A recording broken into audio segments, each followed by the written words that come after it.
मित्रों, जैसे दिन के बाद रात होना निश्चित है, ठीक उसी प्रकार ये भी निश्चित है कि जिसने भी इस मृत्युलोक में जन्म लिया है उसे एक न एक दिन मरना अवश्य है। अर्थात अगर पृथ्वी लोक पर कोई सबसे बड़ा सत्य है तो वह है प्राणी की मृत्यु। फिर भी कुछ लोग ऐसे होते हैं जो इस सच्चाई को स्वीकार करना नहीं चाहते। खैर, आप सभी ने देखा होगा कि हिंदू धर्म में मृत्यु के बाद शव को जलाया जाता है। साथ ही आपने यह भी देखा होगा कि अगर किसी की मृत्यु सूर्यास्त के बाद होती है तो उसका दाह संस्कार अगले दिन किया जाता है, रात को नहीं। ऐसे में आपने गौर किया होगा कि किसी परिवार में अगर किसी की मृत्यु शाम के बाद होती है तो उसके शव को अकेला नहीं छोड़ा जाता। परंतु मित्रों, क्या आप जानते हैं कि शव को रात भर अकेला क्यों नहीं छोड़ा जाता? अगर नहीं तो इस वीडियो को अंत तक जरूर देखें। मैं आपको इसी सवाल का जवाब बताने वाला हूँ, जिसका वर्णन गरुड़ पुराण में विस्तार से किया गया है। तो चलिए अब बिना किसी देरी के गरुड़ पुराण की यह बातें जानते हैं। नमस्कार दोस्तों, एक बार फिर से आपका हमारे YouTube चैनल माया लोक में स्वागत है।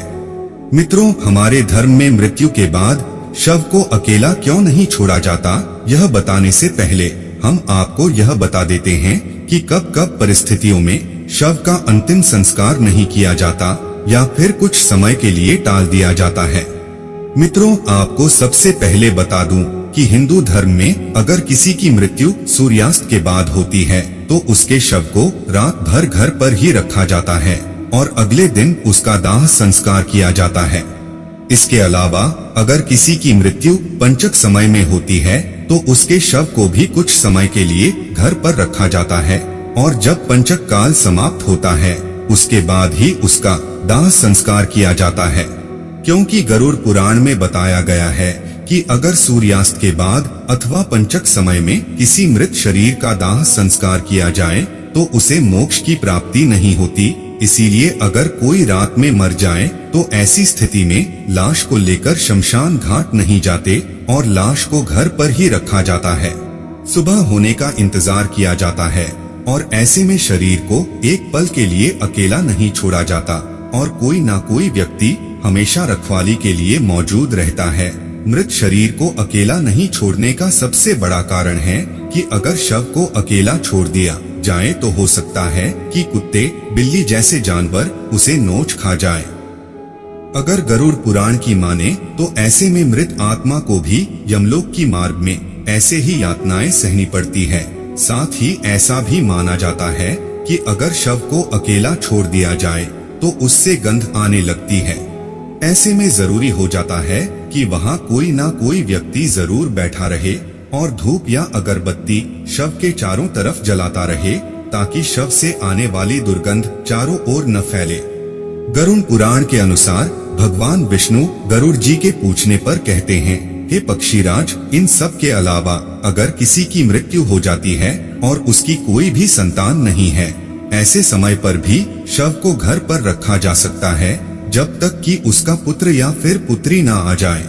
क्योंकि जब खुद की संतान मृत शरीर को मुखाग्नि नहीं दे देती तब तक उसका उद्धार नहीं हो पाता और इसी मृत्युलोक में भटकता रहता है।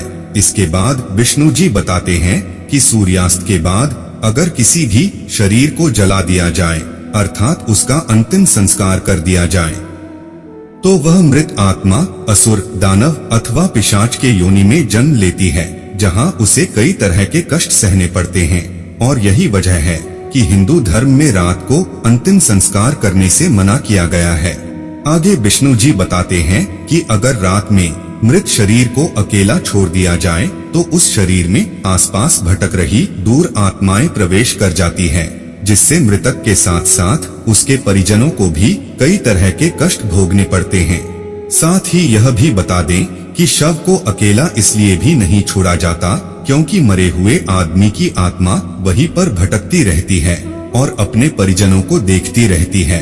कहा जाता है कि इंसान की मौत के बाद शरीर आत्मा से खाली हो जाता है और इसी वजह से शरीर में कोई बुरी आत्मा का साया अपना अधिकार जमा सकता है। और यही वजह है दोस्तों कि रात में शव को अकेला नहीं छोड़ा जाता और कोई न कोई इसकी रखवाली करता रहता है। तो मित्रों, इस विषय में आपका क्या ख्याल है, नीचे कमेंट में जरूर बताएं और वीडियो को लाइक करके हमारे चैनल को सब्सक्राइब जरूर कीजिए ताकि ऐसी ही रोचक जानकारी आपको मिलती रहे। वीडियो अंत तक देखने के लिए आपका बहुत बहुत शुक्रिया।